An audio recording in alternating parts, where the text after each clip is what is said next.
Un abrazo a la distancia. Gracias. Gracias. Muy movilizante esta nota, ¿no? Jan, doctor Francone, te pregunto a vos, Gastón, como abogado, ¿pensás que se puede revocar que ellos van a tener un día el derecho de que se haga un juicio por la verdad? Mira, Gustavo, anoté una pequeña cosa y te la quiero decir y te voy a responder, no le voy a esquivar la respuesta. Primero, creo que habría que escribir el manual jurídico del todo mal. El manual jurídico de la investigación del todo mal. Y segundo, hay una figura que no se usa en la Argentina o no se utiliza mucho, que se llama cosa juzgada irrita. La cuestión de la cosa juzgada irrita es una sentencia que se encuentra firme, que se encuentra de algún modo a derecho, pero que tiene irregularidades durante todo el proceso de la investigación. Yo no es que estoy queriendo dar una idea, ni que sea un genio jurídico, sino que hay elementos. ¿Por qué?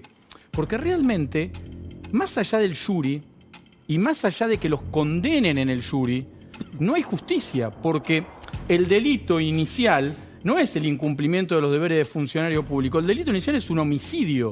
Entonces, de algún modo, si no hubiera, ¿sí?, un juzgamiento, un procesamiento o lo que fuera respecto... Este chico dijo que estuvo 5 años y medio imputado de homicidio agravado. A punto de tenerlo. Pero imputado de homicidio agravado de su madre y lo quería... ¿Sabés lo que es todas las mañanas de tu vida tener que ir a tribunales, a la comisaría a firmar? O sea, organizás todo sabiendo que mañana un tipo írrito, como dice el sobreseimiento, la cosa jugada írrita, que está cometiendo una irregularidad en ese mismo momento, es tu espada de Damocles. O sea, es una locura. ¿Sabés por qué te pedí que te quedes? ¿Por qué? Porque Gastón Marcelo Francone, cuando tratamos el tema de la prescripción, y acá está Javier Fernández Lima, también está Tomás Brady, abogado de la familia de Diego Fernández Lima, dijo, cuidado, porque en el caso del homicidio de Diego Fernández Lima, todos hablaron de la prescripción, Sí. porque pasaron 41 años del homicidio de Diego Fernández Lima y que supuestamente la causa estaba prescripta. Pero Gastón Marcelo Francone, en los estudios de La Nación Más, dijo, cuidado, porque si el autor del homicidio de Diego Fernández Lima, ocurrido hace 41 años, y ahora voy a presentar el tema, era integrante de una fuerza de seguridad o desempeñaba un cargo público, la prescripción no corre. Presentamos el tema. No soy culpable de nada.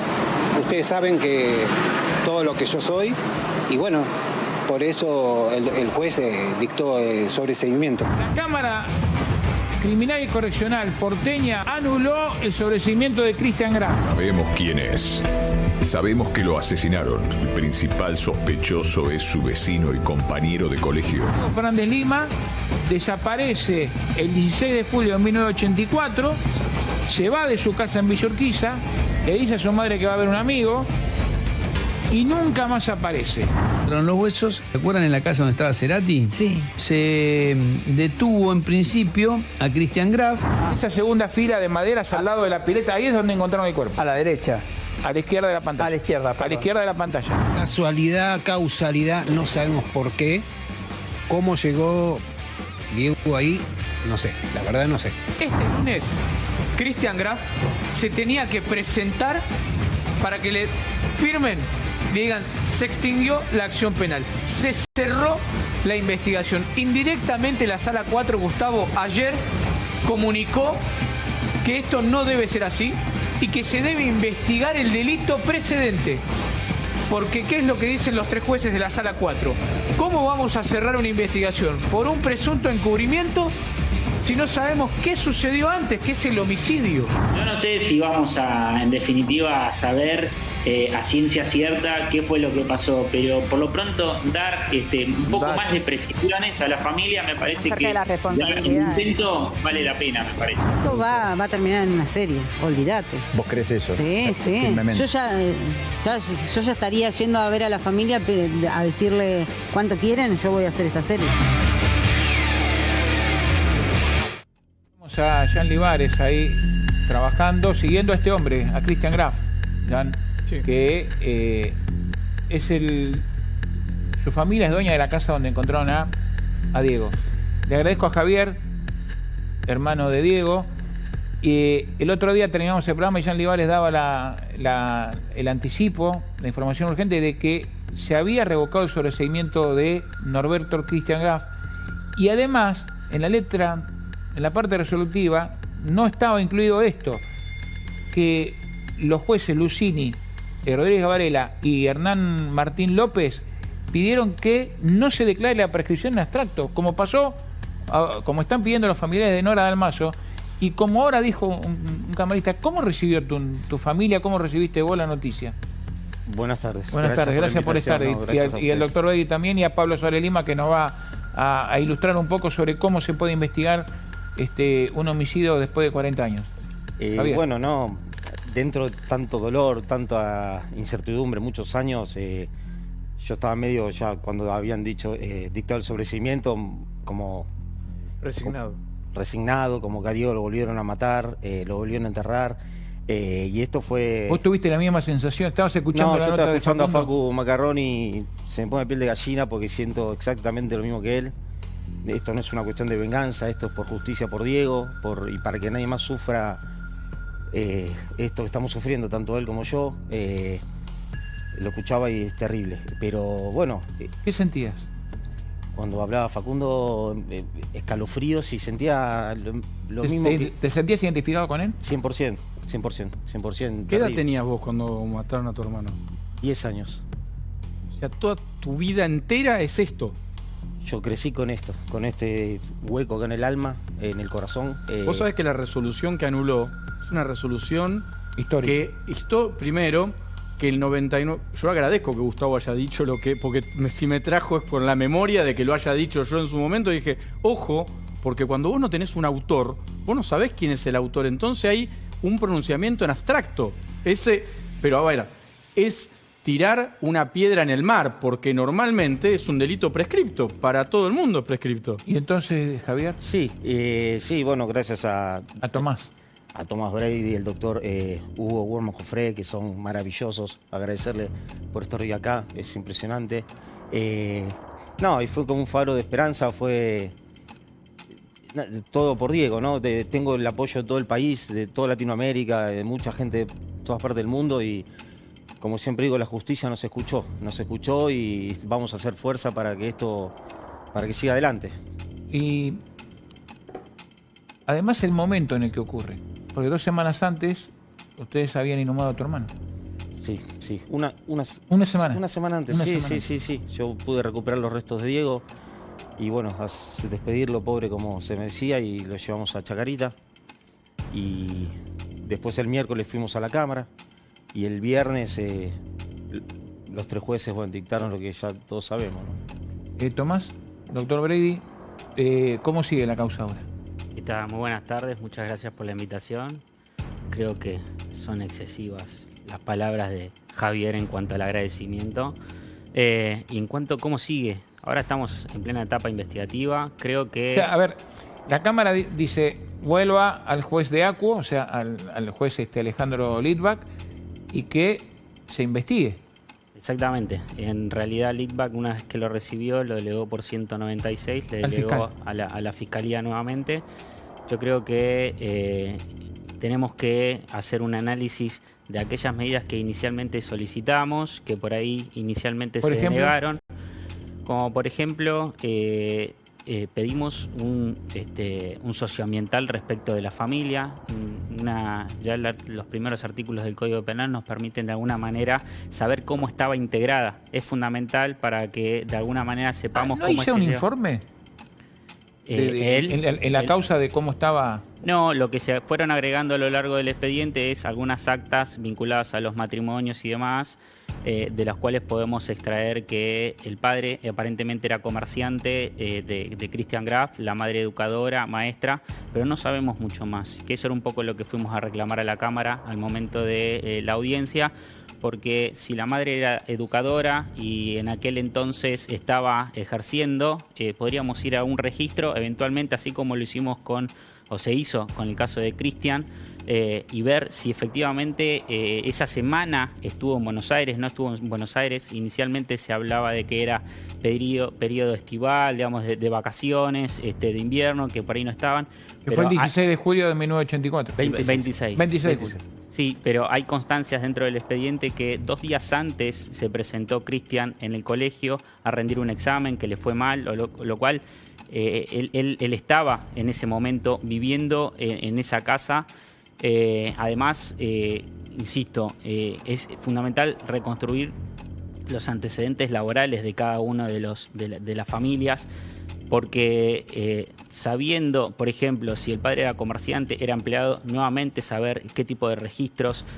Otra de las medidas es, bueno, sepamos bien quién eran todos los vecinos que estaban en esa manzana, capaz que conocían, capaz que, no sé, digamos, ahí hubo un enterramiento, digamos, cualquier tipo de inquietud. Inicialmente se hablaba de una hipótesis de que podría haber ingresado el cadáver por otra vía, lo cual eso fue planteado también en la audiencia, pero... Vos, perdón, ¿no? Sí. Javier, eso estás como negando con la cabeza. No, yo creo que son todas teorías de la defensa malas. Está todo comprobado que no había forma. ¿Cómo? Ahí lo que decía es que había un pasillo, que cualquiera, porque en su momento se lo pregunté, ahora le voy a dar la palabra a Pablo Suárez Lima, se lo pregunté al doctor Díaz, que es el abogado de Graf, porque a tu hermano lo ven en Nahón y Congreso. Y Monroe, perdón. Lo ve un amigo. Sí. Compañero de excursionistas. De excursionistas. Y Díaz como que da la sospecha sobre ese amigo, porque dice que había un pasillo ahí donde después se encontraron el cuerpo de tu hermano. El doctor Díaz sí dijo, bueno, en el día de la cámara dijo cosas, yo no las puedo repetir, pero es todo una locura lo que están diciendo. Saltar una libustrina con un cadáver, hacer el pozo, enterrárselo justo al compañero, era compañero del colegio de Diego, donde lo enterró, que entre la persona esta de excursionistas y el de... Y Graf no hay nada. Nada. De día. Ni siquiera de noche. Día. Hay que andar con un cadáver al hombro de día. Eso. O sea, es una cosa... Por más que sea invierno. Doctor. Sí, a ver, en realidad lo que sucedió fue que los jueces, la verdad que eso fue lo que creo que en principio nos dejó cierta tranquilidad al momento de salir de la audiencia, de ver que eran jueces que estaban comprometidos con entender verdaderamente qué era lo que estaba pasando, y preguntaron a todas las partes si había en definitiva hipótesis alternativas. Y bueno, ahí es cuando la primera vez la defensa vuelca una teoría en este sentido, su teoría del caso, explicando para ahí particularmente que el principal sospechoso de ellos es la última persona que lo vio, esa persona que aparentemente le quita gaita. En el colectivo. Pero la realidad que creo que lo que debemos rescatar es que la Cámara en uno de sus votos refiere que es fundamental llegar a la verdad, que en uno de esos... Es la obligación del servicio de justicia. Es que hay una cita que se hace, un fallo de corte, que dice algo así como que los procesos penales que no llegan a la verdad real se alejan considerablemente del sentido de justicia, digamos. Entonces, creo que es bajo ese norte. Esto fue un fallo de un poco de la semana pasada. Resta ahora, insisto, reencauzar un poco, ordenar por qué medidas empezamos, si avanzamos directamente con testimoniales. Hay aparentemente en aquel entonces, en los 80, en esa casa vivía, que aparece a través de la indagatoria de Christian Graf, que se le tomó por encubrimiento, hoy nula, pero de alguna manera fácticamente sabemos que también vivía una prima ahí. Bueno, ¿quién era? ¿Cuál era el nombre? Si puede aportar algo. A ver, no hay duda que, esto se lo pregunta a Pablo Suárez Lima, que a Diego Fernández Lima lo matan en esa casa. Pero ahora no hay certeza tampoco. Ahora lo que hay que investigarlo otra vez. Ese es el tema. O sea, la pregunta técnica es, ¿declararlo nulo también la indagatoria y la acusación fiscal también? ¿Completo? Sí. Y Pablo, la pregunta es, ¿se puede investigar tanto tiempo para atrás? Sabemos que está la frase famosa de Lockhart, el tiempo que pasa es la verdad que huye. Sin embargo, eso no quiere decir que no podamos alcanzarla. Y existen casos que se han esclarecido 30, como 40 años después. O sea que las posibilidades existen. Estaba escuchando esa teoría de la defensa que decían que le tiraron el cuerpo. Bueno, esa teoría es tan disparatada como la del fiscal que investigaba el caso de Nora Dalmazo, la del avión, ¿verdad? Son teorías disparatadas, ¿no? ¿Por qué disparatadas? Porque son poco probables.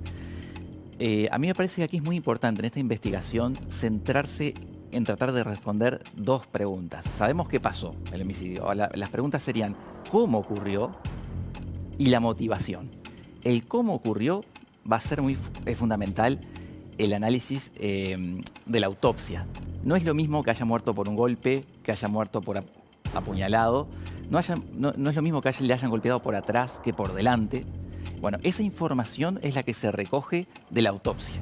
Eso es fundamental. Entonces, analizar muy bien la autopsia, ver distintos especialistas. Y perdón, lo otro en paralelo, por el motivo, ahí entra lo psicológico y lo psicosocial, que es lo que están haciendo con esto del socioambiental y las personas que participaron. Y me parece muy importante el vínculo que ellos tendrían, esto lo digo por lo que se ha dicho, este gusto en particular por las motos. Bueno, ese es un punto a indagar, porque ese puede ser uno de los ganchos por los cuales él puede haberse acercado a la casa y no haber salido más, ¿no? ¿Eso se pudo probar, Javier o doctor Brady, si efectivamente tenían había algún taller de motos en la casa de Graf? Taller de motos, que hay unas imágenes, esos son del hijo de Graf, del hijo mayor. Ah, del hijo mayor. Del hijo mayor de Graf. Pero hay testigos que dijeron que él lo negó, pero hay testigos que están en la causa bajo juramento que informaron que a él le gustaba, él no se acordaba si le gustaban las motos, si trabajaba en un taller de motos o estaba haciendo un curso como mecánico de motos. Era una casa de repuesto que vendían repuestos de motos, pero algo con las motos había. Quizás es lo menos importante, o doctor, quien quiera.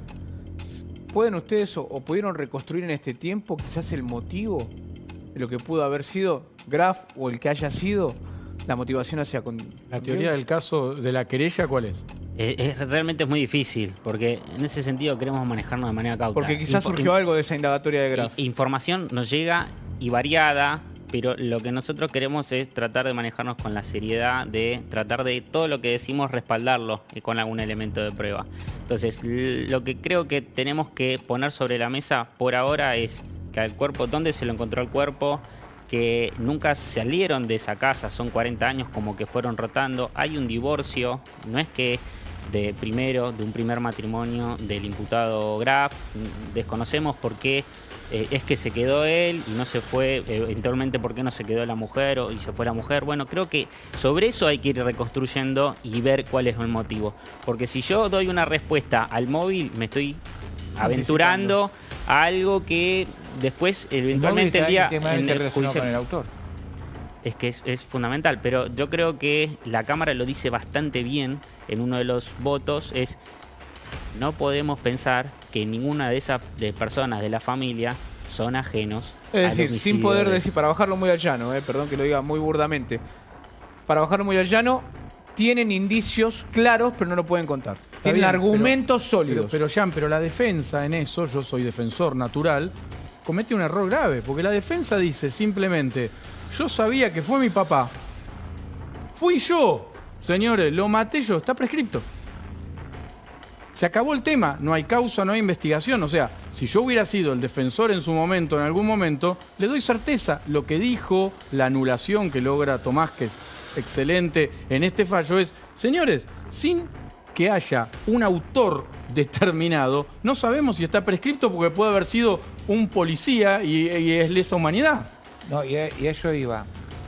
Perdón, hay una cosa importante. Sí, la ubicación del cuerpo dentro de en donde está ubicado el lugar del hallazgo es importante, porque no es lo mismo que lo hayan enterrado ahí en el límite que lo haya enterrado más cerca de la casa, por ejemplo.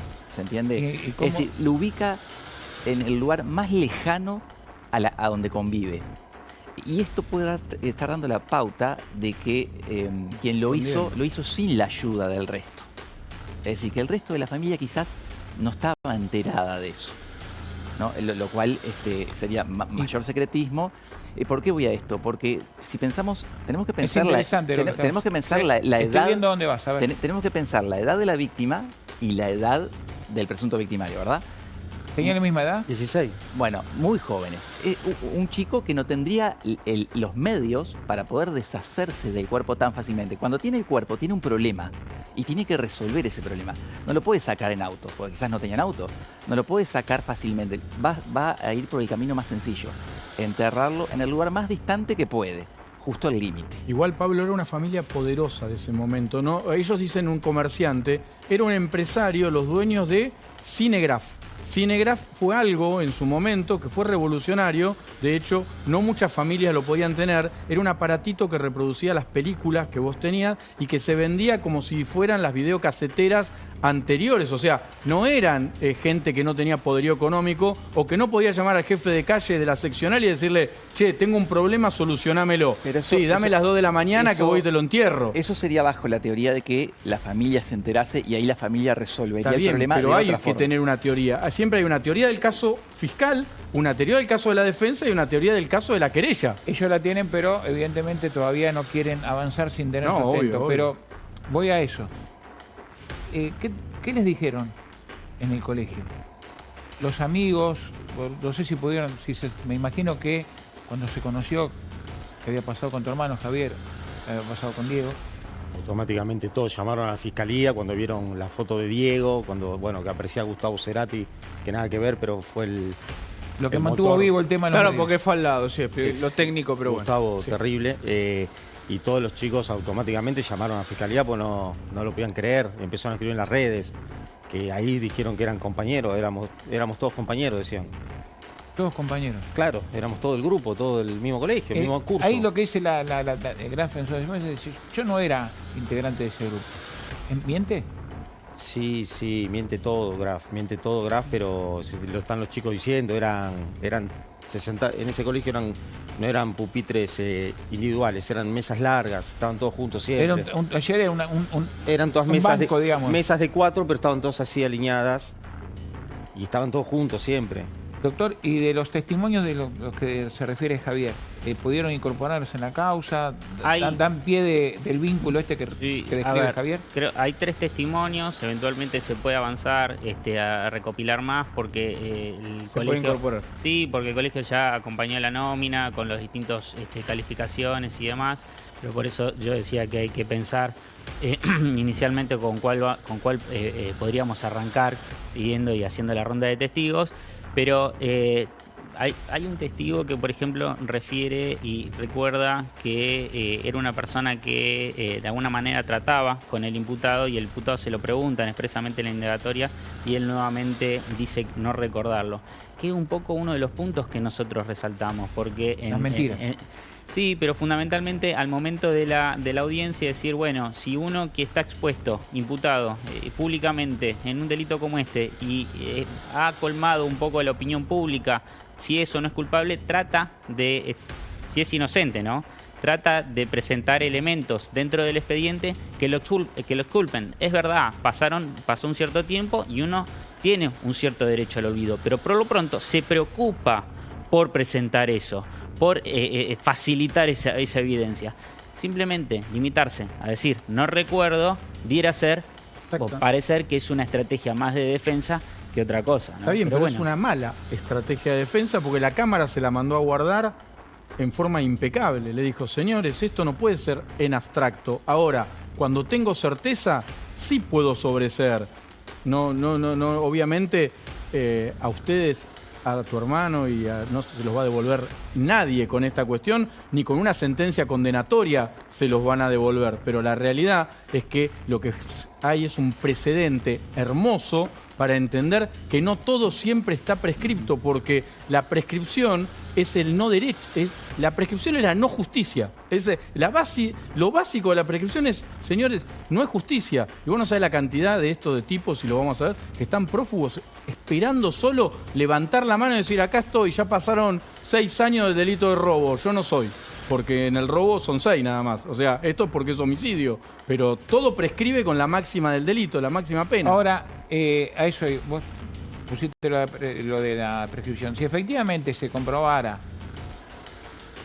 y se pudiera hacer todo el trabajo que recién describía Pablo, que el autor del homicidio de tu hermano era integrante de una fuerza de seguridad o desempeñaba un cargo público, esa prescripción, chau. Claro. ¿Es así? Aunque Exactamente. haya pasado en 1984. Sí, es la conjunción de la interpretación de los artículos 77 y 67 del Código Penal. Digamos, porque es lo que un poco levanta a la Cámara, que dice, que era lo que explicaban hace un rato, uno no puede disponer o decretar la prescripción en abstracto. Lo que en definitiva tengo que hacer es no solo sujetarme al hecho, a la calificación, sino al sujeto a partir de esta interpretación entre todos los artículos, y no solo por la condición de funcionario público, que esa podría ser una de las causales de suspensión, sino otra interruptiva, que es por ahí la condena previa o otra condena en otro delito ajeno a esto, que también es una causal interruptiva, no solo por ahí concretamente, y esto es un poco lo que también otro de los argumentos en ampliación y en manera, lo que dice la Cámara es, no solo tal vez del el único que lo mató, sino también de los partícipes. De los partícipes. Entonces, doctor Tomás Brady, Javier, un abrazo para vos, para tu familia. Gracias por venir. Esperemos que se haga justicia. Doctor Gastón Marcelo Francone. Siempre un placer. Pablo, gracias por venir. muchísimas gracias por Y Gracias. un tema muy movilizante.